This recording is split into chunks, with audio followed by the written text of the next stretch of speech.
Welcome to Mahalakshmi vlog channel. வாங்க அப்படியே வீடியோக்குள்ளே போகலாம். இன்றைக்கி நாளே சரியில்லைப்பா. ஒரு கோலத்தில் ஒரு அழகான வாத்து மயில் வரையலான்னு பார்த்தா கோலம் இப்படி ஆயிடுச்சு. அப்புறம் நானே யோசித்தேன், இது என்ன கோலம் அப்படின்னு சொல்லிட்டு நானே எழுதிட்டேப்பா. என் வாசல்லையேன்னு எழுதியே போட்டேன், இது என்ன கோலம் அப்படின்னு சொல்லிட்டு. எங்கள் வாசலில் கிராஸ் பண்ணி போகிறவங்க எல்லாருமே கக்கப்பக்கன்னு சிரிக்கிறாங்க. என்ன மகா பண்ணி வச்சுருக்க, என்ன கோலம் இது அப்படின்னு அவங்களும் கேட்குறாங்க. ஆமாங்க, இதே டவுட்டு தான் எனக்கும். அதனால தான் நான் என்ன கோலம் இதுன்னு எழுதி வச்சேன் அப்படின்னேன். சிரிச்சாங்க. அப்புறம் நான் அழகான மயில் வரையலான்னு நினச்சேன்ப்பா. அது என்னடா நான் இப்படி ஆயிடுச்சு, என்னப்பா பண்ணுறது. நம்ம காலையில் இன்றைக்கி லேட் ஆயிடுச்சு, நான் அவசரமாக வாசல் தெளித்து கோலம் போட்டேனா, அதனால் இப்படி ஆயிடுச்சு. இன்றைக்கி பிரம்ம முகூர்த்த பூஜை 5:30 மணிக்கு எந்திக்கலான்னு சொல்லி பிளான் பண்ணியிருந்தேன். எங்கப்பா முடியுது. நாளைக்காவது 5:30 மணிக்கு எந்திரிச்சு நிலைவாசலில் குலதெய்வத்துக்கு தீபம் ஏற்றலான் இருக்கேன். நம்ம சேனல் பிடிச்சா மறக்காமல் லைக் பண்ணி சப்ஸ்கிரைப் பண்ணி பாருங்கள். அப்படியே வாங்க இன்றைக்கி நம்ம வீட்டில் என்ன சமையல் அப்படியே பார்க்கலாம்.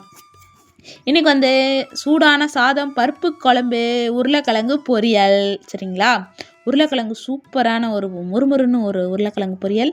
அப்புறம் எங்கள் வீட்டுக்காருக்கு மட்டும் ஸ்பெஷலாக 2 முட்டை அவிச்சு வச்சுருந்தேன். சரிங்களா, இதுதான் இன்றைக்கி நம்ம வீட்டில் சாப்பாடு.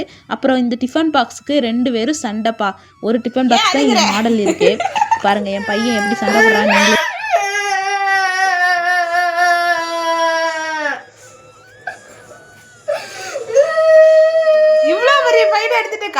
எதுக்கு இந்த சண்டை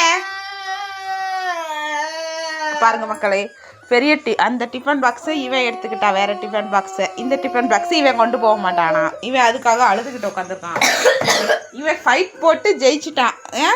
ஏன் லோகேஷ், அவன் கூட ஃபைட்டை போட்டு அவனை அடித்து அவங்க அப்பாட்ட சொல்லிட்டு அந்த டிஃபன் பாக்ஸை இவன் வாங்கிக்கிட்டான். இவன் போறைய முடிச்சு அழுதுட்டு உட்காந்துருக்கான் பாருங்க.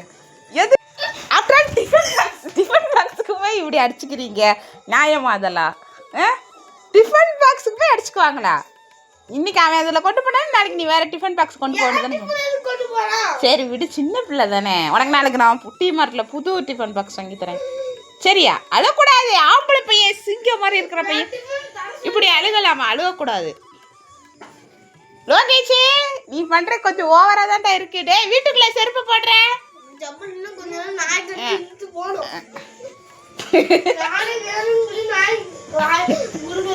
அவன் செப்பல நாய் எடுத்துட்டு போனேன்னு சாவுடுறியா? ஏன் ராகுல், என்ன ராகுல் இதெல்லாம் ஒரு சண்டையா? காலையில் அவனுக்கு அத்தனை வேலை கிடக்கு. போய் வேலை வெட்டியை பார்க்குற விட்டுட்டு 2 பேர் டிஃபன் பாக்ஸுக்கு அடிச்சுக்கிறீங்க. அங்கே பாரு, படுத்ததெல்லாம் எடுத்து வைங்க பிள்ளைங்களா. சாயங்காலம் வீட்டுக்குள்ளே காலை இப்படி வைக்க முடியல, அப்படி கிடக்குங்க பாருங்க. நான் கீழே தான் போய் படுத்தேன். என் பாயை நான் சுருட்டி அங்கே வச்சுட்டேன். இந்த புள்ள கடுகு இப்படி படுத்து இப்படி போட்டு வச்சுக்கிறது. அப்படியே நம்ம சேனல்லாம் பிடிச்சா அப்படியே லைக் பண்ணி சப்ஸ்கிரைப் பண்ணி வச்சுக்கோங்க. அடுத்தடுத்த விலாகில் பார்க்கலாம். அனைவருக்கும் நல்லதே நடக்கும். வாழ்க வளமுடன். நன்றி, வணக்கம்.